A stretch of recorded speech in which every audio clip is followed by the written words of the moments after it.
Shri advocate A Jaishankar നമുക്കൊപ്പം telephone ലൈനുണ്ട്. Shri Jaishankar, വളരെ സ്വാഭാവികമായ നടപടിക്രമം എന്ന് തന്നെയാണ് എല്ലാവരും വ്യക്തമാക്കുന്നത്. പക്ഷേ കേരളത്തെ സംബന്ധിച്ചൊരു വല്ലാതെ നമ്മളെ ആശങ്കപ്പെടുത്തിയ ഞെട്ടിപ്പിച്ച ഒരു കൊലപാതകത്തിലെ വിധിയാണ്. അതിനാണിപ്പോൾ സ്റ്റേ വന്നിരിക്കുന്നത്. എങ്ങനെയാണ് ഇതിനെ കാണുന്നത്? നമ്മൾ ഒരു ആശങ്കയോടെ കാണേണ്ട ഇടപെടലാണോ അതോ സ്വാഭാവികത മാത്രമാണോ? ഒരിക്കലുമല്ല.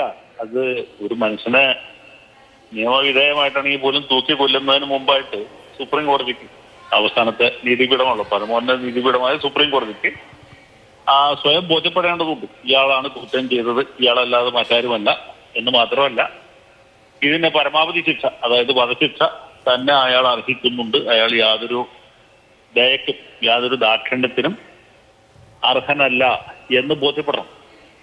അതിനുശേഷമേ അയാളെ തൂക്കിലേറ്റാൻ പറ്റുകയുള്ളൂ. മാത്രമല്ല, അതിനുശേഷം അയാൾക്ക് രാഷ്ട്രപതിക്ക് ദയാഹർജി കൊടുക്കാനുള്ള ഒരു ഓപ്ഷൻ ബാക്കിയുണ്ട്. അപ്പോൾ ഇത് അയാളുടെ ഹർജി സുപ്രീം കോടതി അതിൽ പ്രഥമ ദൃഷ്ട്യ ഒരാൾ തൂക്കിക്കൊള്ളണ വേണ്ട എന്ന് പരിഗണിക്കണമല്ലോ. അതിനുവേണ്ടി ഫയലിൽ സ്വീകരിച്ചു അയാളുടെ അപ്പീൽ. പ്രത്യേക അനുമതി അപ്പീലാണ്. കാരണം എന്ന് വെച്ചാൽ ആക്ട് ഓഫ് റൈറ്റ് ആയിട്ട് അയാൾക്ക് അപ്പീലില്ല. അയാൾ കീഴ്ക്കോടതിയും മേൽക്കോടതിയും ഒരുപോലെ കുറ്റക്കാരനെന്ന് കണ്ടു കഴിഞ്ഞാൽ എന്നാലും അത് ഫയലിൽ സ്വീകരിക്കും. ഫയലിൽ സ്വീകരിച്ചിട്ട് ഇത് സ്റ്റേ ചെയ്തില്ലെങ്കിലത്തെ അവസ്ഥ ഒന്ന് ആലോചിച്ച് നോക്കൂ. സ്റ്റേ ചെയ്തില്ലെങ്കിൽ അയാൾ തൂക്കി കൊല്ലേണ്ട വരും അല്ലേ? അയാൾ തൂക്കി കൊന്നതിന് ശേഷം ഇയാൾ കുറ്റക്കാരനല്ലായിരുന്നു, അല്ലെങ്കിൽ അയാൾക്ക് ഇത്രയും കഠിനമായ ശിക്ഷ കൊടുക്കേണ്ടിയിരുന്നില്ല എന്ന തീരുമാനത്തിൽ എത്തുന്നതുകൊണ്ട് പ്രത്യേകിച്ച് യാതൊരു പ്രയോജനവുമില്ല. കാരണം അയാൾ മരിച്ചു കഴിഞ്ഞു എന്നുള്ളത്. അപ്പൊ അതുകൊണ്ട് വധശിക്ഷ സ്റ്റേ ചെയ്തില്ലെങ്കിൽ പോലും അയാൾ തൂക്കി കൊല്ലുമായിരുന്നില്ല എന്നുള്ളൊരു വസ്തുതയാണ്. അതൊരു മാത്രമല്ല, വധശിക്ഷ സ്റ്റേ ചെയ്യുക എന്നുള്ളത് വളരെ അനിവാര്യമായിട്ടുള്ളൊരു കാര്യം കൂടിയാണ്.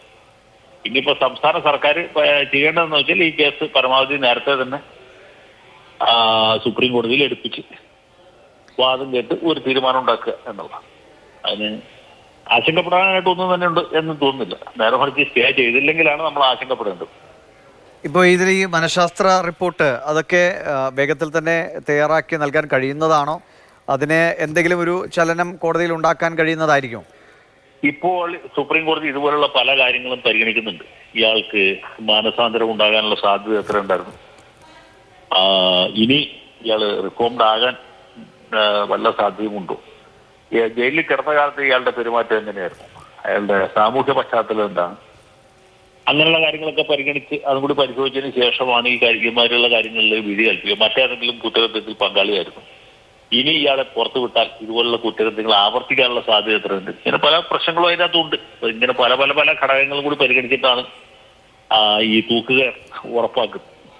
അപ്പൊ അങ്ങനെയുള്ള പല സംഗതികളും അതിൻ്റെ അകത്തുണ്ട്. അതുകൂടിയൊക്കെ പരിഗണിക്കും. സ്വാഭാവികമായിട്ടുള്ള നടപടിക്രമം തന്നെയാണ്.